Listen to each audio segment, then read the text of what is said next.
Hi there, my name is Mike LaPlante, and I'm the average wine enthusiast. Now, I hear what you're saying over there. You're who and you think you're what? Well, my name is Mike LaPlante, and I've been producing audio podcasts for the past 13 years or so. So I'm no stranger to creating content and putting it up on the internet for everybody to enjoy. Why start a wine one though? Well, mainly because I have a passion for wine. And I feel as though when we drink wine from the time we were young to later on in life, it's like a journey. We don't appreciate wine very much when we're young, but as we go through our journey, we realize how beautiful drinking an awesome glass of wine can really be. So that's where we're starting. But where does it start for the average person? Maybe I'm talking about you. I think it starts with you creating your own wine, making your own wine. There's a couple ways to do that. You can do it in your basement if you got the equipment to do that. But a lot of folks find that it's cost effective to go to one of these retail locations, make your own wine stores, and make it that way. You can typically get a bottle for $3 to $4, depending on the quality of the wine that you're making. That's definitely cost effective to do that. You can spend a little bit more money and you can buy grape juice that will raise the price of your bottle a bit and probably improve the quality of it as well. Now, this type of wine, even if you let it sit for a little bit, it can become palatable. Maybe, I'm not sure. But some people bring that stuff home right from the make your own wine store and they begin to drink it right away. And it's okay for them to drink, they think. They like it. They're proud of it. Why? Because they made it with their hands. I don't know. I can't drink that stuff myself because it isn't very enjoyable. There's too many bad things in there, too many chemicals. A lot of stuff has to be compromised because you're not taking the time to make wine in the traditional way. We want something that is as good as can be made the traditional way, but we're willing to take these shortcuts, and that's what they do at these make-your-own wine stores. What's the next level up from that? Still cost-effective. You can buy wine by a box. So this is the Costco model of buying wine. So you can get 4 750 milliliter bottles in one package. Amazing and very cost effective as well.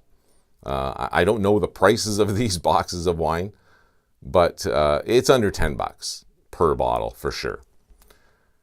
Also, not very good wine. What do you got there? You got a Mylar bag with your wine in it, in a box, nice packaging on it. And typically, these boxes have pictures of bottles on them. And you get a spigot. Pour your wine into your glass through a spigot. That typically is not good either. Sometimes you go to a bar and they sell wine and they have it on tap as well. I've even been to restaurants in wine country in Northern California where they serve this kind of wine. And it's no good. I'm not sure how they make their wine there and serve it, but I would try to stay away from that as well. And I know someone very close to me. Yeah, I'm talking to you, Tom. Who drinks wine regularly. He's a regular wine drinker. He'll drink it every day. Something like me. I could drink wine every day as well. But he knows that I'm a wine enthusiast, but he still continues to drink wine out of the box. Why? Because it's cost effective. Now, that brings us around to why do we drink wine in the first place? Well, it makes us feel good. It's alcoholic. And, well, not all wine is alcoholic, but typically most wine is alcoholic. And we drink wine because it makes us feel good. Wine, does it make us feel good? It's also good to drink with a meal as well. But still, the alcohol's in there, and it's going to affect you in some way, unless you drink very, very small amounts of it. So we're trying to get to this place where wine brings us, whether it's in a social situation or whether you're just sitting around chilling and you want to have a few glasses of wine and, catch a little wine glow. That's always nice. So people try to do this on a cost of, like something that's cost efficient. And when they do that, they end up buying boxes of wine, or they go to these make your own wine stores. Another way that is relatively cost effective is buying magnums of wine. Now, what is a magnum? A magnum is two 750 milliliter bottles in one bottle. So it's a 1.5 liter bottle, and that is, you can get one of those for under 20 bucks in liquor stores around here. Now, where is around here anyway? Where am I? Well, I'm in beautiful Windsor, Ontario, if you can tell by the Ambassador Bridge behind me. I'm in Windsor, Ontario. That is in Canada. And there is a wine industry around here, which I am sure to talk about while I'm doing this YouTube channel. It's not going to be glowing words, let's just put it that way. But it's a good example of where different wines are from different parts of the world, and different varietals and all that kind of stuff. And we're going to be talking about all that on this YouTube channel. But anyway, back to Magnums. If you were to go to the liquor store here in Ontario, which is, by the way, a monopoly, that's the only place you can buy liquor, other than there's a few grocery stores where they sell wine as well. But the wine that you find in those stores is not good as well. It's secondhand stuff. I don't even know what it is. It's an arrangement that these wine stores, or I'm not even sure what the arrangement is actually, but the wine in there typically isn't very good. So LCBO, Liquor Control Board of Ontario. That's where we are forced to buy our wine. Unless, of course, you live near a winery. Well, wineries can sell their wine as well. I live near wineries, and I wouldn't buy too much wine from the wineries around me, again, because I don't think too highly of the wine that comes out of them. And we'll get into that and why that is, and why I'm so prejudiced against them. It's location, location, location, just like anything else. So Magnums. 2 bottles in one bottle, somewhat cost efficient. So you can buy wine like from a large beverage company. Here there's it is Jackson Triggs. Yes, Jackson Triggs. They have wineries here in Ontario, and they have wineries in British Columbia as well. And they're huge. It's a multinational company. So they sell these magnums of wine for, like I say, under 20 bucks. But that wine that is produced in there, not so good. There's some Italian magnums as well, Italian wine that comes in magnums. You can probably find a decent Valpolicella in one of those, but it's going to be subpar, in my opinion. I haven't come across a good one in a magnum in a long time. So this is the point where we go from 2 bottles in one bottle to actually buying a single bottle of 750 milliliters of wine in one bottle. This is the graduation that I'd like to see everybody make, and I hope that you're in that position right now. Because once you go from buying magnums and boxes of wine, or going to the make your own wine store, to the single bottle 750 milliliter option, you probably won't go back. So that, like I say, that is a big graduation. So maybe you spend 15 bucks. And by the way, the average price of wine in the Liquor Control Board of Ontario stores here is about $14, $15. Most, or I should say a large percentage of the wine sold in the LCBO is in that price range.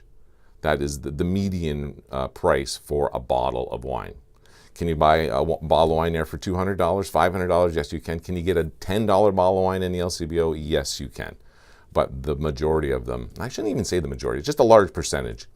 The largest percentage is in that $14, $15 range. And so if you go from the Magnum, which could go from $17 to $18, and you go and buy a single bottle for $14, and can you buy a decent wine for $14? I say you can. It's probably going to be of the Chilean variety, or maybe a nice Malbec from Argentina,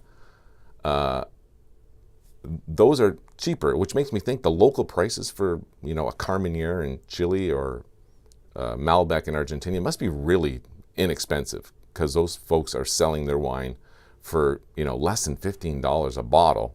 And some of it isn't bad at all, especially if you get a decent vintage, like 3-4 years, a 3-4-year-old Carmenere, you can do pretty good.